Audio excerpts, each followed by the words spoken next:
I'm Larry Morris. I'm one of the writer-directors on the Scooby-Doo project. I'm Casper Kelly, another one of the writer-directors on the Scooby-Doo project, and you're listening to... a podcast named Scooby-Doo. Yeah.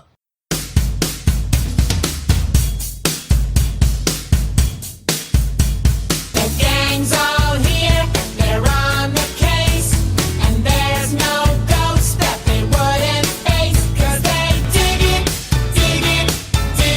Scooby-Doo. Yeah, they dig it, Scooby-Doo.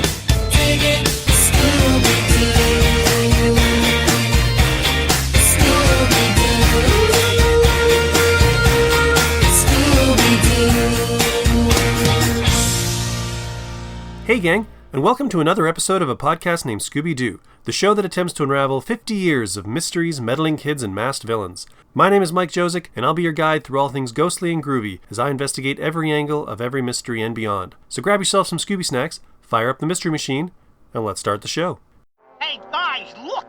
You can see the whole press room from up here.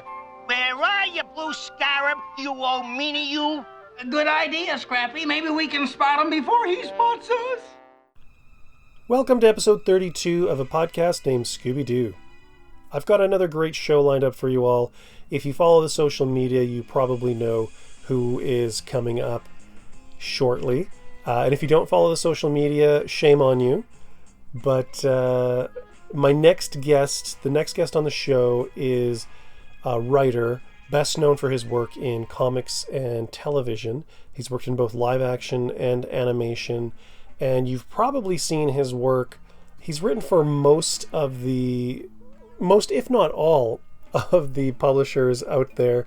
Probably best known for his run on Black Hawk for DC with artist Dan Spiegel. Remember that name. You'll be hearing it again during the conversation. And he also was a writer and collaborator with Sergio Aragonés on the popular humor barbarian mendicant comic book Gru the Wanderer.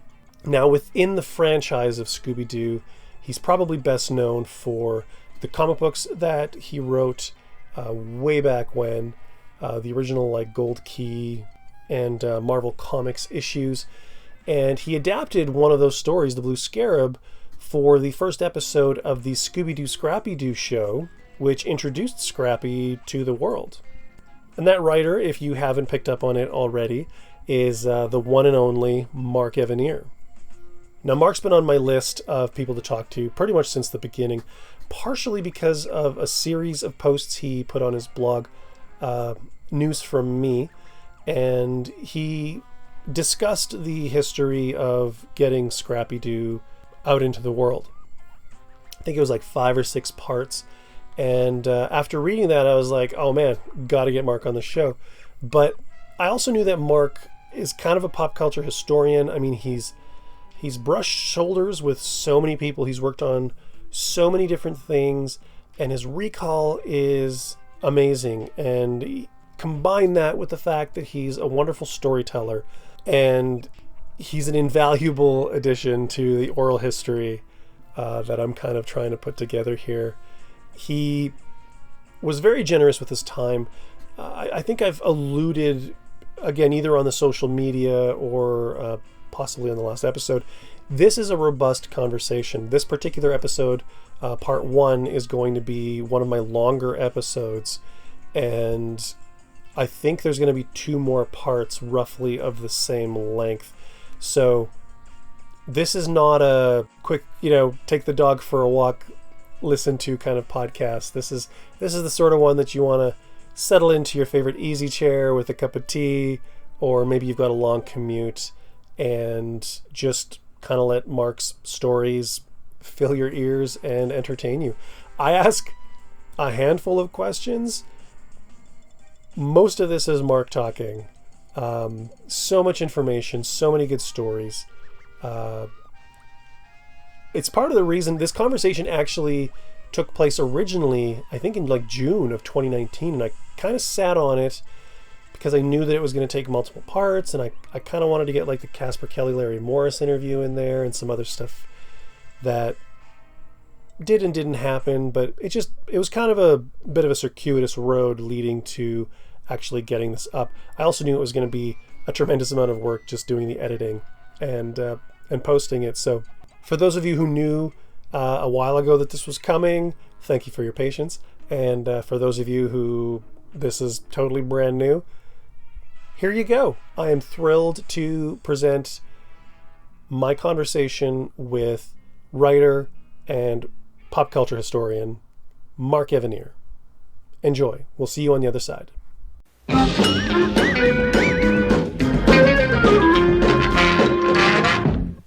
So I'm sitting here talking to Mark Evanier, who was actually the writer of the pilot of the Scooby-Doo Scrappy-Doo show, introducing Scrappy to the world for good or ill, depending on where you sit on that fence. And he also was the writer of the Scooby-Doo comic book for Gold Key and Marvel Comics in the mid to late 70s, early to late 70s, I guess. Welcome to the show, Mark. Thank you, sir.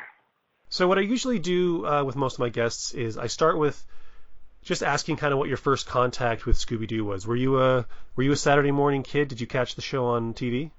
I used to watch everything on Saturday morning at least a few times and then pick out what I wanted to watch regularly. The nice thing about Saturday morning back then is you knew everything ran 4 times. So you'd watch NBC one week and CBS another week, and then if you end up liking the CBS show, you could always pick up the episodes you miss on the end of the run.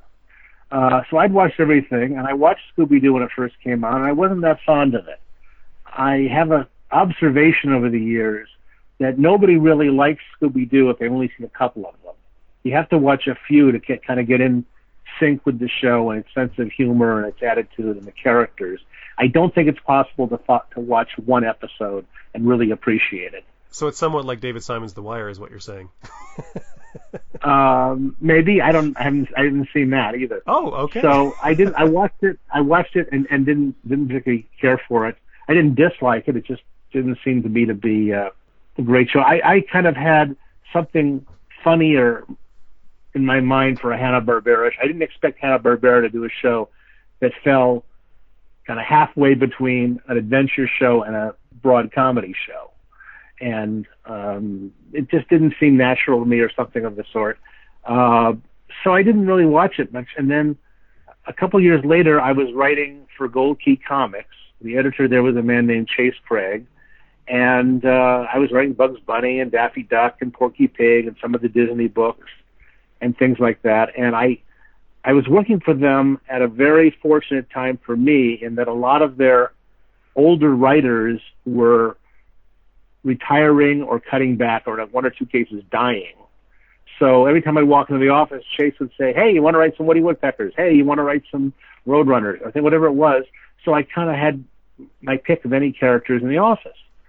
And one day I walked in and he said, "Hey, you want to write some Scooby-Doo stories?" And I said, "Oh, I'm not that fond of Scooby-Doo. I haven't seen that many of them." And he said, "Well, Dan Spiegel is drawing the comic now." And I lit up because Dan Spiegel, who I had not met at that time, was one of my favorite comic book artists of all time. One of the guys who drew comics I vividly recall reading as a kid. And I thought he was a great, very underrated, very good artist in terms of telling a story and being dynamic. And Dan had been, one of the guys who drew adventure-type comics for Western Publishing, Gold Key. And they didn't have that many at the moment. A lot of them had been canceled, and they were giving him Scooby-Doo because they needed someone to draw it, and Dan needed work. It was not the ideal match of material and artist at first, but Dan did a couple with different writers, and he was kind of catching on a little bit. He just didn't usually do stuff that broad and that simple. And Chase somehow thought we'd connect. So I thought, I'd love to write a couple comics drawn by Dan Spiegel. So I wrote a story, and they sent it to Dan, and he drew it. And I happened to be in the office the day it came back. I was a freelancer. I would go to the office once a week to drop off scripts.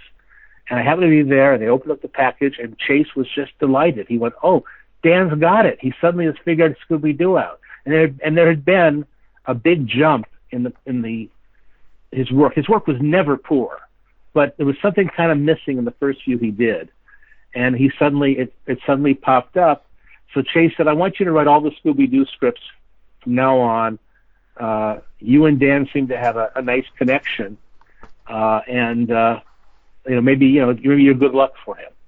And I said, "Fine." And I wrote all the scripts that Gold Key published after that of Scooby-Doo, except there was one script that had previously been done by another writer that was sitting on the shelf. And when they started figuring they were going to lose the rights to Scooby-Doo, they had to use it up. So there's one story that I didn't write in the remainder of the run.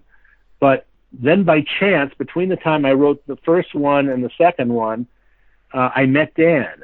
There was a comic book shop in Long Beach, California, called Richard Kyle's Graphic Story World. They had a little reception for local people who did comics, and Dan, who lived in Carpinteria, which is quite a drive, had brought his wife Marie down. They drove down to it, and I was there, and we met and just hit it off as people and became very good friends. And thereafter, he just got better and better at it, and I got more inspired at it because, usually I hadn't had contact with the artists who drew my scripts.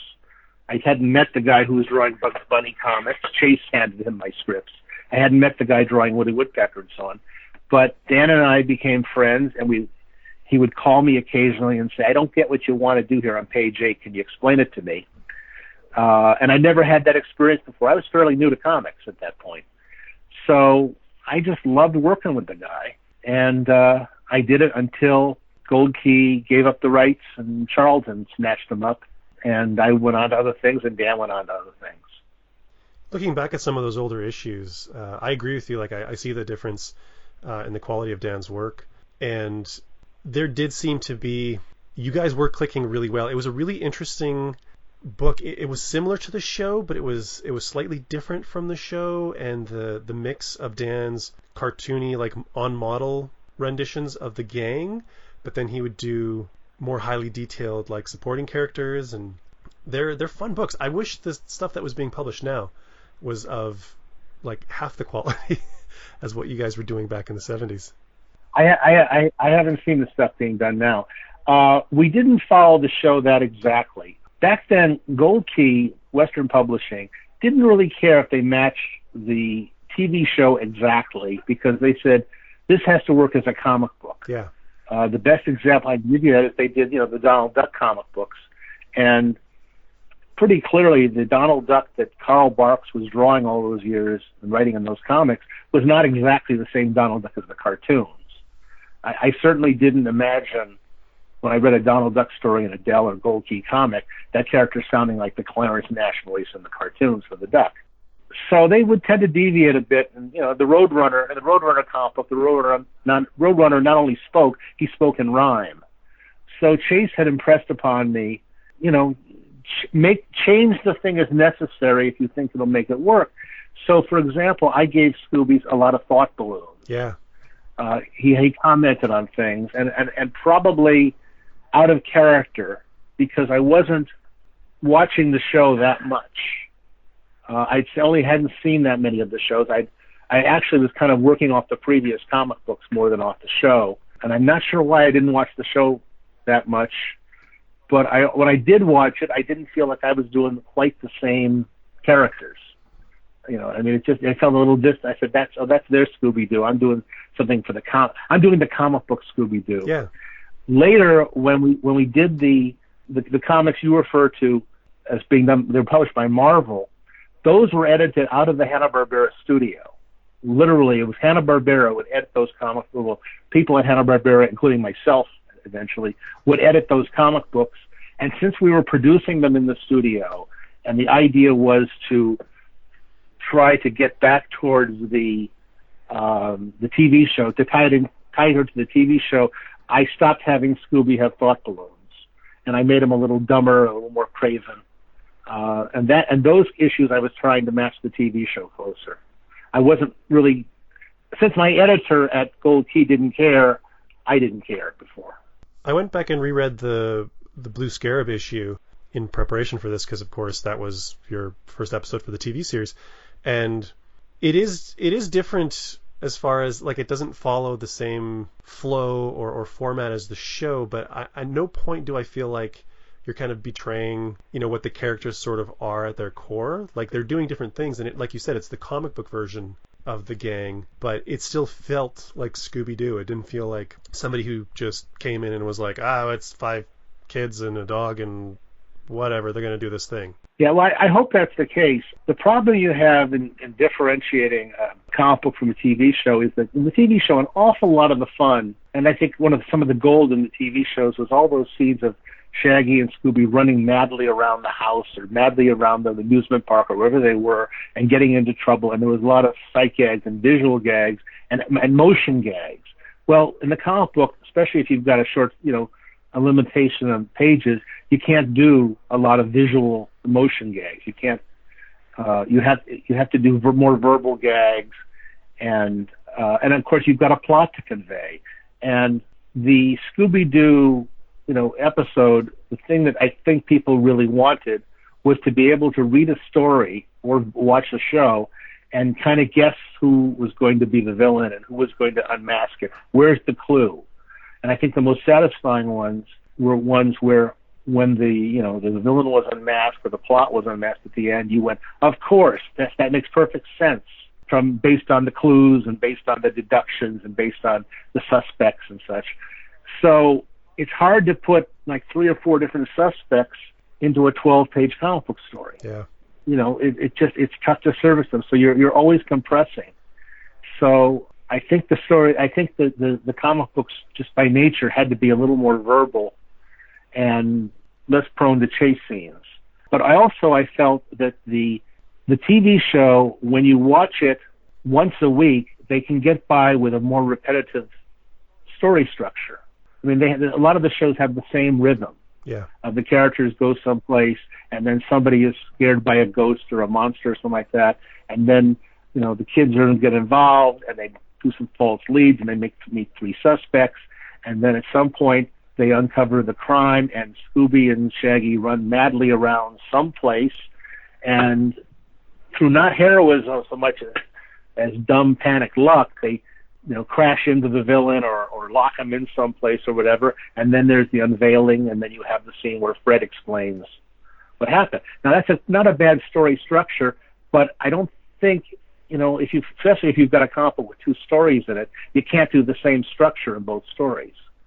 And I didn't feel that was satisfying. So we tried to vary the story structure a little bit. Around the same time, I was doing a Laugh Olympics comic book under the same auspices. That was the first one that they gave me to edit as well as write.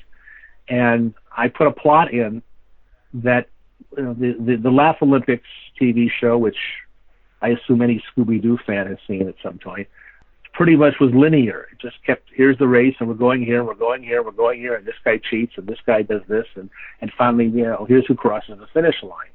And I tried to make the Laugh Olympics comic book, each episode about some story.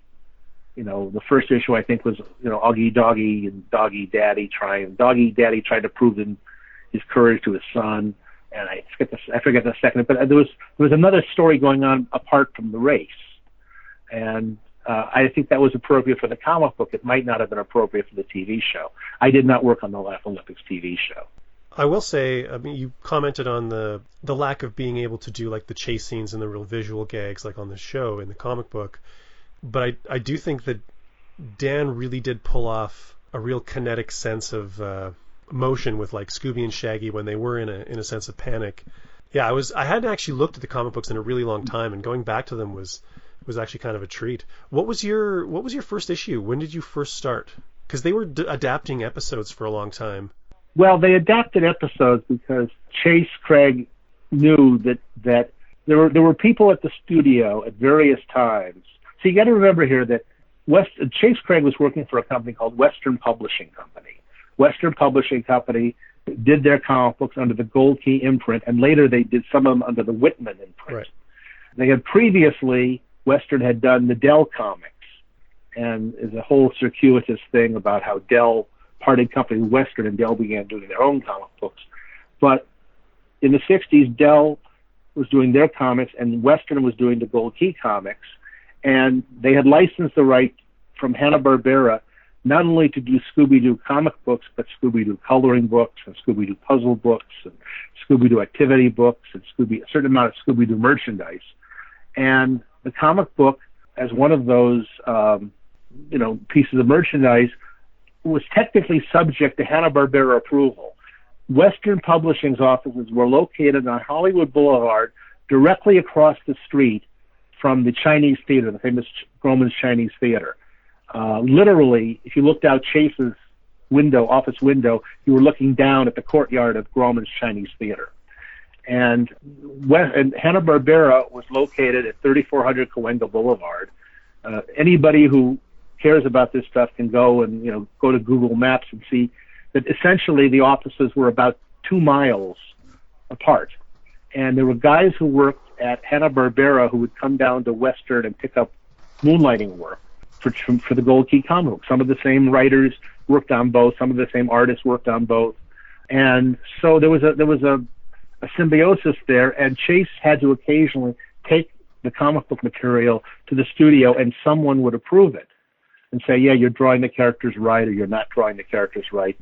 And whenever they were adapting episodes, that usually meant that Chase thought the guy at the studio was being too fussy.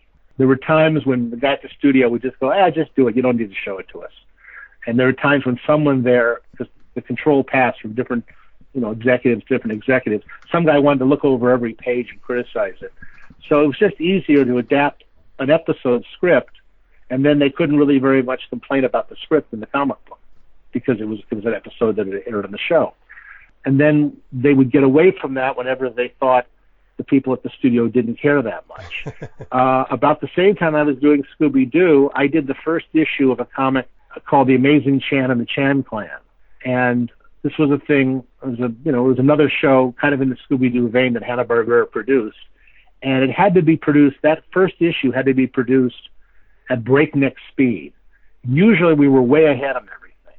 But Chan Clan was added to the schedule. All of a sudden it was like, we got to get an issue done in like 2 weeks. And I happened to walk into the office that day, and Chase said, you're my fastest writer. You're going to write this for me. And he gave me a storyboard to an actual episode. And he explained to me, I'm having you adapt an episode because I don't want to deal with the approval process with the studio. If I tell them I'm adapting an episode, they won't bother reading the comic book. They just assume everything is right. So I adapted a storyboard that I think was written by Norman Maurer. And a man named Warren Tufts drew it. Warren Tufts drew a few issues of the Scooby-Doo comic book before Dan Spiegel did it.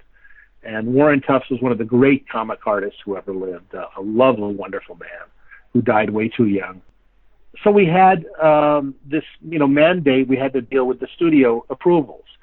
Once we were doing the comic books at Hanna-Barbera in the studio, nobody at the studio approved them. The people in charge of approving them were us. So we could do whatever we wanted. But anyway, I'm veering away from your question here. But the thing I want to emphasize here before we get off the subject of the comic books is how wonderful I thought Dan Spiegel was. Not just on that comic book, but he and I did a lot of other comic books together over the years. We did Black Hawk for years for DC. Yes. We did a book for Eclipse called Crossfire, which is maybe my favorite thing I ever wrote in comics. And it's just a joy to write something and know it's going to an artist who's going to serve it properly and give you back something so professional and so brilliantly illustrated. A guy who can draw anything. And I just adored him and got spoiled working with him sometimes because he was so fast and so good, and I never looked at a page and went, why did he do that? He was always right on target with everything. And if people really listening to this podcast enjoy the Scooby-Doo comic books we did, Dan is like 90% of the reason, because sometimes, like, I read a lot of TV and a lot of live action TV, and I would write something and I'd sit here writing and I go, wait a minute, Bob Newhart's going to say these lines. I got to rewrite this. This isn't good enough for Bob Newhart. But then, it's the same thing. Dan Spiegel's going to draw this. I've got to come up with a better idea than this for Dan Spiegel. It's the same thing, because you know that you're the weakest link in the project. You know, if the TV show wasn't funny, it probably wasn't because of Bob Newhart. It was because of the script. And the same thing, if the comic book doesn't work, it isn't the artist's fault if Dan's drawing it. So I wanted to say that about Dan. And rightfully so. Dan was a wonderful artist, yes. I actually remember my last contact with Dan's artwork was his Young Indiana Jones books, which were kind of fun. Yeah. Yeah. So sorry, which issue did you start, or what story did you start on with the? The first story I wrote was called Scream Star. I don't remember which issue. I think it's issue 21, maybe around there. Okay. I remember I wrote the first story, and then there was a gap because the book was way ahead of schedule. We did that, months before it had to go to the printer, and then I did the first story, and then they didn't need another script from me because Dan was drawing one of the Disney movie adaptation comic books, which took a while. And those are some magnificent work. I never worked on any of those. I wish I could have, because he would just do amazing things. The artistry. They did a couple of the Love Bug. They did adaptation of the Love Bug and the Herbie Rides Again movie. And if you look at those comic books, Dan drew the Volkswagen. A Volkswagen is a very dull thing to draw. It's a very dull car. He drew that Volkswagen, in every possible angle. Upshot, downshot, sideways, left side, right side. He made it look like it was moving, and he did that all from memory, remembering what Volkswagens he'd seen on the street a lot. He didn't have photos of Volkswagens in front of him to do that. He just did it because he's an amazing artist, and I miss him a lot since he passed away a few years ago. Anyway, so that's one of the joys there, and he loved drawing Scooby. So anyway, ask another question. I'm sorry, I'm filibustering. No, here. That's fine. So what was the process kind of like? You said that you were way ahead on the Scooby comic. How long did it take to kind of get a script out for Dan? How long did it take for Dan to turn around an issue? I said, Chase would say to me, I need a 12-page Scooby-Doo or a 13-page Scooby-Doo, and I would generally write them in one night or two tops. I would just take a walk, think of a story, go home and write it, hand it in, and Chase would do what was usually minimal editing. Once in a while he'd say, Mark, I don't understand what's happening here. There's too many words on this page. Let's cut them down or something. He was a very good editor. I learned, people who listen to this may know that I apprenticed with the great Jack Kirby. Yeah. One of the greatest comic artists who ever lived, if not the greatest. And they say to me, you must have learned a lot working from Jack. Learned a lot from Jack working with him. And I say, yes, I also learned an awful lot working with Chase Craig, who by coincidence was born on August 28th. They both men born on August 28th. And not the same year, though. But Chase was kind of I hate the term mentor, but he was a guy who just influenced me a lot. And I learned a lot from him. He's a very good editor. So I'd hand him the script, and then he'd send it to Dan, and Dan would, at that time, pencil the stories out first. Later on, I'll tell you when we get to the Marvel ones, how we worked then. But Dan would pencil the whole story out in 3 hours, just roughly, not tight art, because he was going to ink it himself, so he knew. Dan was the kind of guy who drew basically with a brush and a pen. He didn't really draw with a pencil that much. The pencil was to lay out where things were going to go, and he'd figure out where the characters went on the page, and he'd draw. He might spend 15 minutes on a page just roughing, and let's put that there. No, let's put that there. Let's put him on the left. No, let's put her on the right. And then he'd send it in, and it would go to the letterer. The letterer of all the stories we did for Gold Key was Bill Spicer. And then the lettered pages would go back to Dan, and he would, and this is unusual, very few artists ever do this, he would draw standing up at an easel. Dan lived in this little, it looked like a gardening, he lived in Carpinteria, and he had avocados on his property. He basically lived on an avocado farm that he owned, and his other source of income was that every, couple of weeks, trucks would come by and harvest the avocados and give him money for them. And he would work standing up in this thing that looked like a gardener's shack. But it was a nice little studio, and he had an easel, and he would pencil sitting down at his drawing table, and he'd ink standing up. And this enabled him to keep getting back from the page, and getting far away from it, and looking at how the black area is balanced, so you could see the whole page in one shot in your head. And he would ink all the stuff in. He had a bunch of pens and brushes, and he worked very fast. And he would probably finish 3 pages a day minimum, maybe 4. So a 12-page story would take him 3 or 4 days, and send it off. And by that point, hopefully, Chase would have coordinated to have another script already to him for some other job, not necessarily another Scooby-Doo, because he did other things for them. He did Korak, and he did a thing called, I don't remember all the books he did for them. Quite a few things. And he did some of those movie adaptations and such. He did the Harlem Globetrotters comic for a while for them. So then he'd send it in, and they'd proofread it in the Western offices, and they'd send it off to New York, where Western had another office that handled the production. They'd have somebody back there color it. We never had anything to do with the coloring at all. And went on to the next issue. You mentioned earlier the thought balloons that you utilized with Scooby. Yeah. And when I first kind of encountered it going back and reading these again, I was like, oh, I don't remember this, and I wasn't sure how it was going to feel. But I actually liked them. I actually liked... They weren't overdone, and they were just kind of again, they felt in character, and it wasn't like Scooby was talking out loud, so I don't know, for some reason it had an internal logic that I was okay with.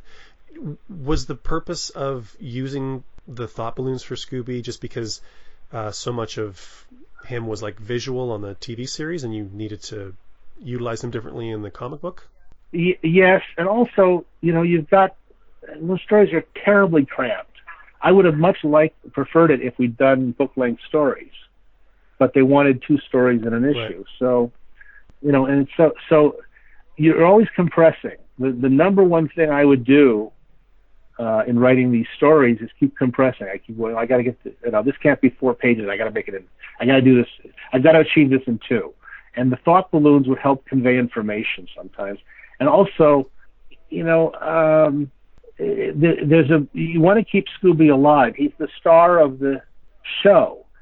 And if he doesn't talk, if he has no voice in the thing, he kind of doesn't exist in the comic book as much. And the TV show, you can hear him make his Don Messick noises all the time, and you can watch him running like crazy for 30 seconds or a minute or whatever it is.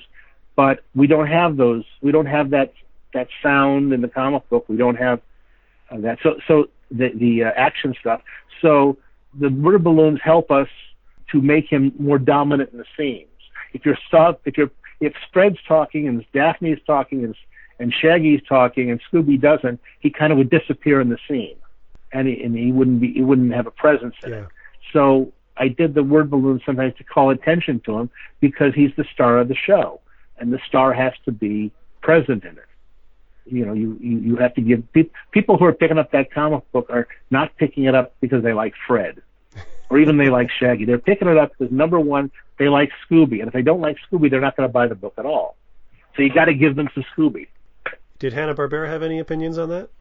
I don't think they even read them at the studio, except that some of the writers were taking plots out of the comic book and pitching them to the shows. And that was one of the things that made me feel, gee, maybe I should be writing for the show. I don't know if any of the actual episodes I did in the comic book got adapted into the shows, but when I started hanging around Hanna-Barbera, the studio, a couple of my friends there told me, one of the guys who was a story editor said, oh, Mark, somebody just came in and pitched a whole bunch of Scooby-Doo ideas, and they were right out of your comic books. But no, the studio management did not read the comic books by then. They read the earlier issues. But at that particular point, we were on our own. And I never got any reaction. I'm really curious now to go back through those old issues and see if if I recognize any of the stories as show stories. I doubt any of those reached fruition. But, the problem the Scooby-Doo show had, and I'm sure you want to talk about this a little, is that it was on so long that, you'd run into, it was hard to come up with ideas that hadn't been done. I went in one time. I may have the time frame on this wrong, and I think Don Jurwich was producing the show, or maybe Ray Parker was supervising it. And they said, come up with some ideas for episodes. So it kind of was like, here's an idea, we've done it. Here's an idea, we've done it. Here's an idea, that was in season 3. Here's an idea, but we're doing that story again right now. I mean, the first 10 ideas get shot down because they've done them. And like in the season that Scrappy was introduced in, I wrote the pilot, the episode that introduced Scrappy, and I was doing other things at the time. They asked me to be a regular writer on the show, and I had to cut something back. I had to say no to something. So I said, no, I'm not going to. They said, well, will you at least write a couple of stories, an episode or two? And I said, okay, fine. So I went in, and I think the story editor at that point was Dwayne Poole. Yes. And I said, here's an idea, we've done it. Here's an idea, we've done it. Here's an idea, we've done it. And I said, how about a thing about a haunted baseball diamond? And Dwayne went, wait a minute. And he goes over the list. They have these lists of all the stories that have been done. And he goes, baseball diamond, baseball. No, we've never done one. And I really didn't have an idea at that point what the story was, other than it was a haunted baseball stadium. But the minute they went, oh my God, we've never done that, I had a sale. They were, because I'd done the hard part at that point, which was to come up with something, a new setting, a new kind of ghost, a new venue that set it apart from all the stories before it. So, even if I couldn't come up with a plot that took place in a baseball stadium, they still wanted to do a baseball episode. So somebody else would come up with a plot. So I did, I think it was called Demon of the Dugout. Yeah. So there was, someplace in the second season, or in Scrappy's first season. And then I was going to do another one, and then I got busy again, and I forget what, but I had I was doing 4 shows, and I was doing a lot of stuff at the time. So I just couldn't sit down and write up. And Scooby was not the best paying option I had. So, in fact, I made more money writing for Ruby Spears at that time, writing cartoons for Ruby Spears than I did writing episodes of Scooby. So I didn't write much more of Scooby at that point. In typical IMDb fashion, that Demon of the Dugout episode is credited to Tom Swale, who, of course, was one of the story editors. Well, I wrote he probably did a good rewrite on it. At that point, because they had these gang credits on the episode, we didn't get too fussy about whose name was on the script. And so I handed it in, and out of the air, it didn't say written by Tom Swale or Mark Evanier, so we didn't care about that much. But I wrote the draft of Demon of the Dugout, and Dwayne and Tom, did whatever rewrites were necessary. But I would say the IMDb listing's wrong on that one. Yeah, I've been encountering that a lot in the research and as I go through talking to people who've worked on the show, and they're like, no, I'm pretty sure. They'll list 6 episodes, and they'll be like, the problem is there's no place to really get some of those authoritatively. Hanna-Barbera was very sloppy with their own records. I mean, if 2 years later somebody at Hanna-Barbera had to ask who wrote this episode, the only thing to do, I think, might have been they'd have to go out to the warehouse and pull out the scripts from that season and see whose name was on the first page. They didn't keep records very well. A number of times, one of the jobs I did for Hanna-Barbera a couple of times, which made me very proud, even though I didn't get paid for it, was they would ask me to watch some of their old shows and identify the voice actors because there were no records of literally no records of who'd done the voices. They'd lost whatever paperwork there was, and this union, Screen Actors Guild, was requiring them to pay some residuals, so they had to, in good faith, figure out who the voice actors were and pay them or their estates. So I would sit there and watch these episodes and say, oh, that's Paul Frees, oh, that's John Stevenson, whoever it was, and jot them down, and they would pay these people, send them each 14 cents or something. But the same thing, nobody cared about script credits since they weren't on the air, and since they didn't trigger at that point any residuals. Fair enough. So going back to the comics, you were at Gold Key, and then what happened between Gold Key and Marvel, the transition there? Because you were working for Gold Key, but you eventually ended up with Hanna-Barbera, right? Well, here's what happened. Gold Key was doing the Scooby-Doo comic books and also a couple of other Hanna-Barbera books. Like they were doing the Harlem Globetrotters and one or two others. They had an Addams Family comic at one point. And one of the ways that companies that owned characters made money, a lot of money, because it was like found money because there was no investment necessary, was selling the reprint rights to pages overseas. Gold Key Western would pay, Mark Evanier and Dan Spiegel to draw a Scooby-Doo story, and they'd publish it in America. And then Hanna-Barbera could take photostats of that story and sell them to Spain to reprint, and to France to reprint, and to Belgium to reprint, and to Mexico to reprint, and to Brazil to reprint. And every one of those countries paid a fee, and all of a sudden, having not had to expend really any money to do this, Hanna-Barbera was making all this money on the reprints, selling the reprint rights overseas. So somebody at Hanna-Barbera, I think I know who, but I don't remember the name for sure, decided, gee, we should have more comic books out, because the foreign publishers wanted to publish Flintstones comics, and there weren't any. And they wanted to publish Yogi Bear comics, but there weren't any.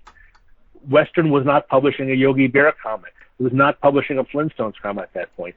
So the Hanna-Barbera guy, who worked probably for a company called Taft Broadcasting, which was the parent company of Hanna-Barbera, went to Western Publishing and said, we want you to publish more comic books. We want a Flintstones comic, we want a Yogi comic, we want a Quick Draw McGraw comic, we want a Jetsons comic, and so on.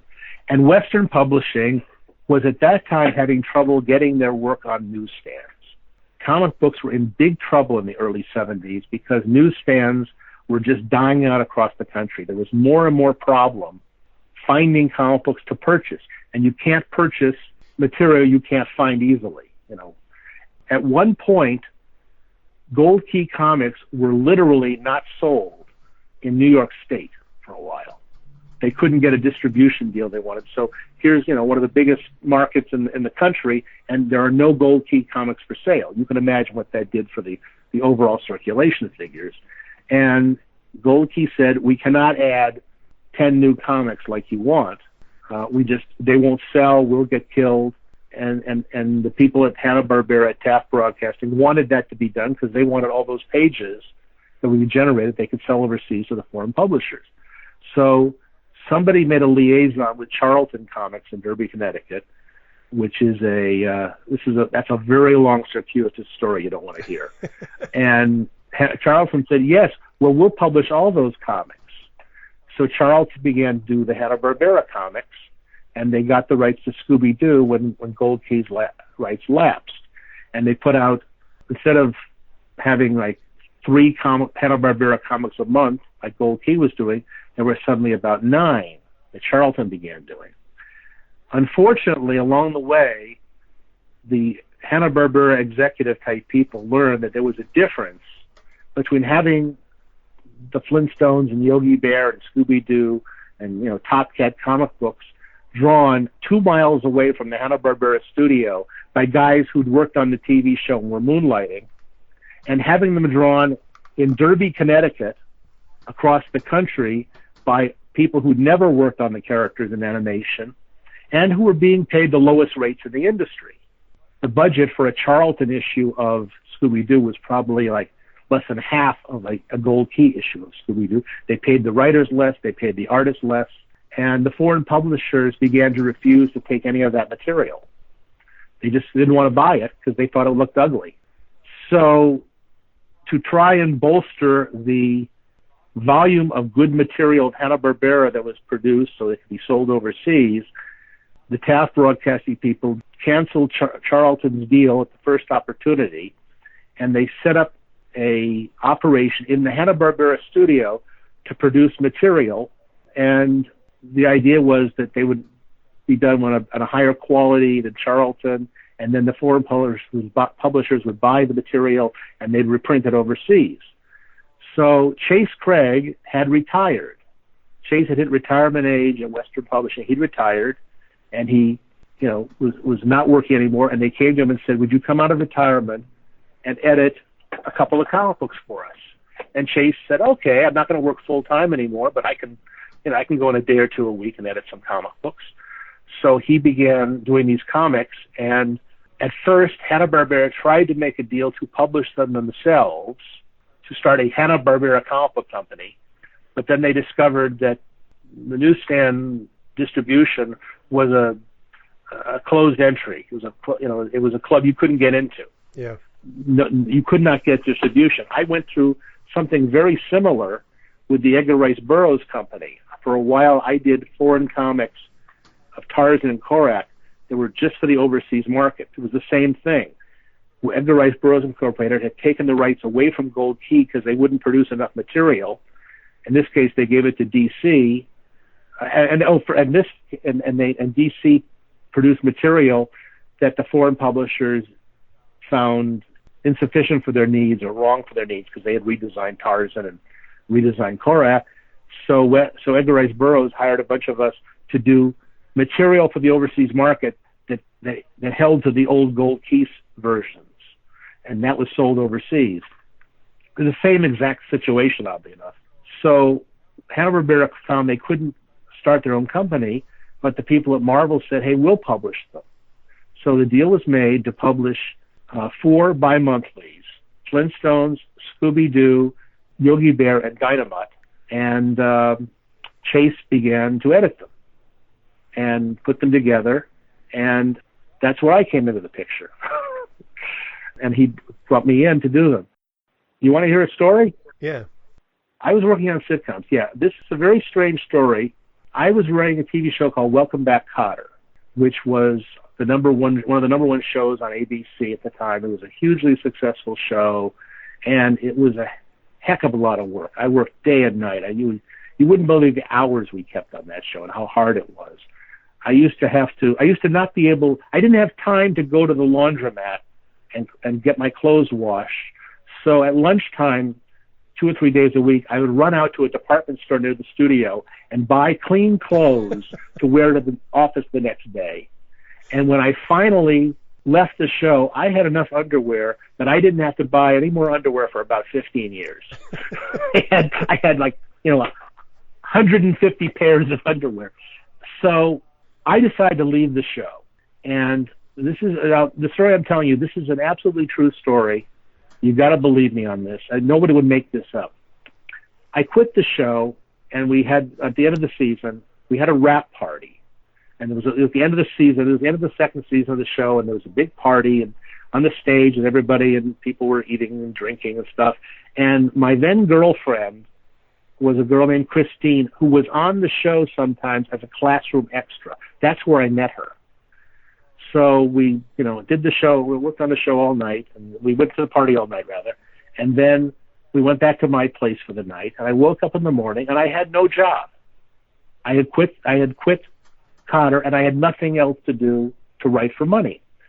So Christine says to me, if you could have any job you want in the world, what would it be? And I said, that's too big a thing. I can't figure out, I can't answer that question. There's too many possibilities. He said, well, if you could get back any job you ever had in the past, well, which one would you like? So at the time, that I hadn't done so much that was a hard question to ask. I said, to answer, I'd like to, go back and do Scooby-Doo comic books if I could get anything.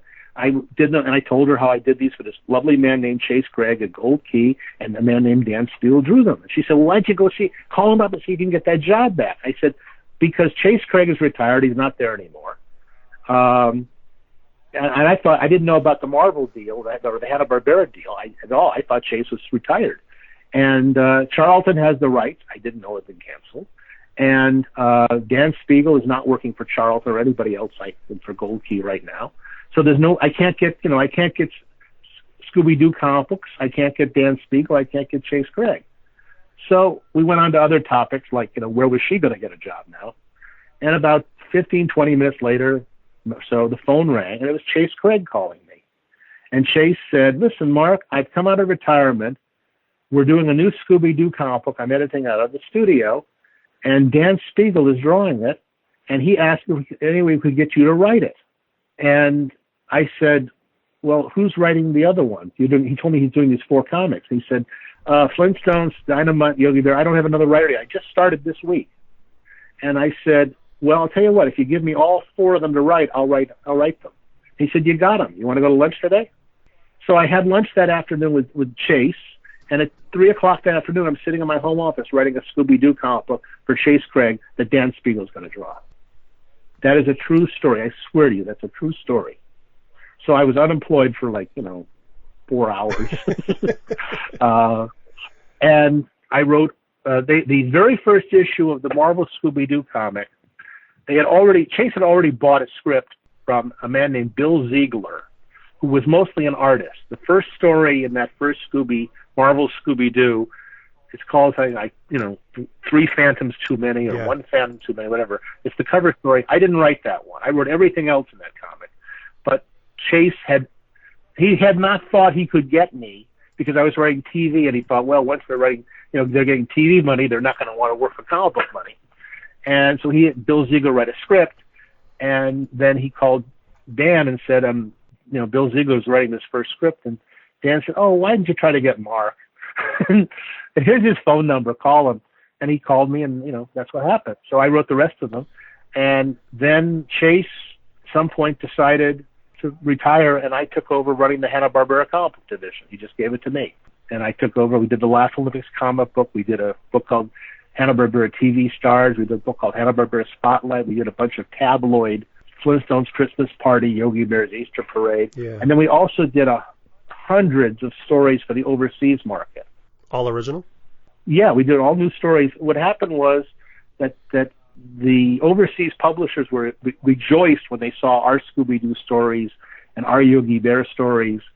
After they were not buying the Charltons, but they were hiring their own local artists, saying we can do better down here. So now they had our stories, and they said, oh, can you give us some stories of Squiddly Diddly? Because they were running Squiddly Diddly in some country. Because Hanna-Barbera sold the reruns to their shows all over the world at different times. So, some country is now doing Mumbly on TV, and the publisher wants Mumbly comic book stories. So we had a bunch of Mumbly stories. And somebody else is doing Mitor. Mitor's on TV in that country, so they wanted Mitor stories. And so I had this division that did hundreds of stories that were not published in this country. There were also Scooby-Doo stories, because they wanted 6-page Scooby-Doo stories overseas. So we did, and now these I didn't write the overseas ones. I edited them. I hired other writers for that. But Dan Spiegel drew about maybe 30 or 40 Scooby-Doo stories for the overseas publishing program. I didn't write any of those. And I just edited and produced those and hired the writers and artists. And we did that for a couple years, too, until that kind of petered out. But, I'm sitting I had an office at Hanna-Barbera. I'm doing the comic books for them. And I was going around the studio. Whenever I met somebody in the studio who worked on the TV shows, I'd say, hey, can I write the TV show? And they go, no. I could not break through into the TV show. So that was my frustrating thing for a while.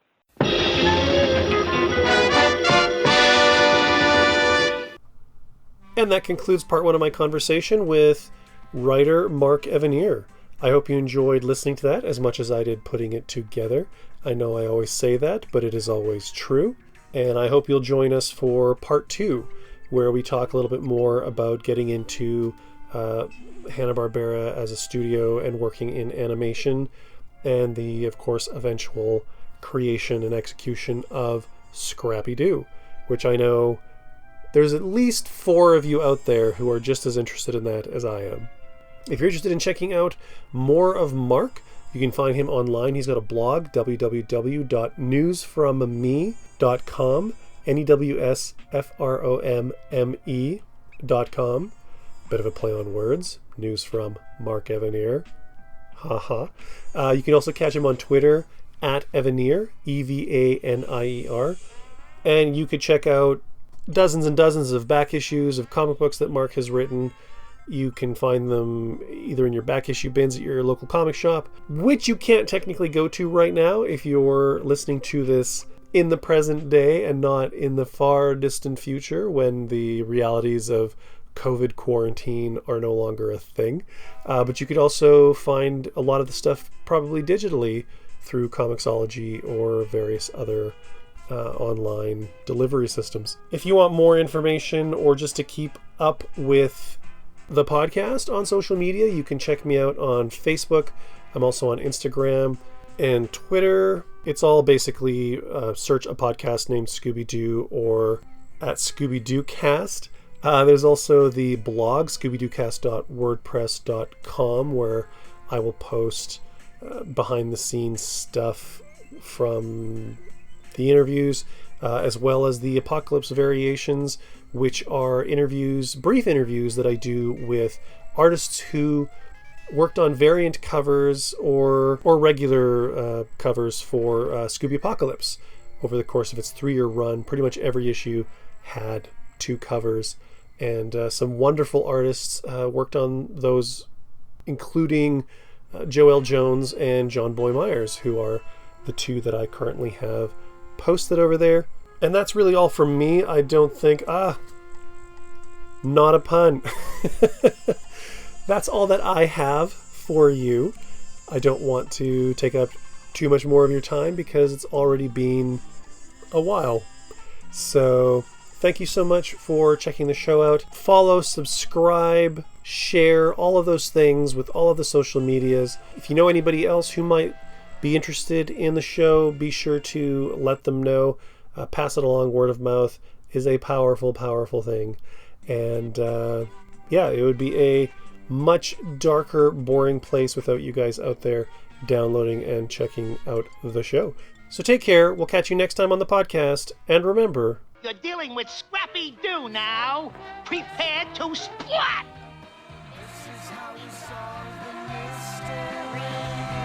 We noticed when the ghost appeared, she flew around instilling fear. Exactly how she did was still unclear until we saw the broken flight rig of the balladeer, whose name is Kyle! Kyle! The hovering balladeer! Kyle! Everybody cheer! This is how we solve the mystery. This is how we solve the mystery. So in summation, this narration is my donation to the art of mystery solving dictation. And here's what the bad guys say when they play where the law forbids.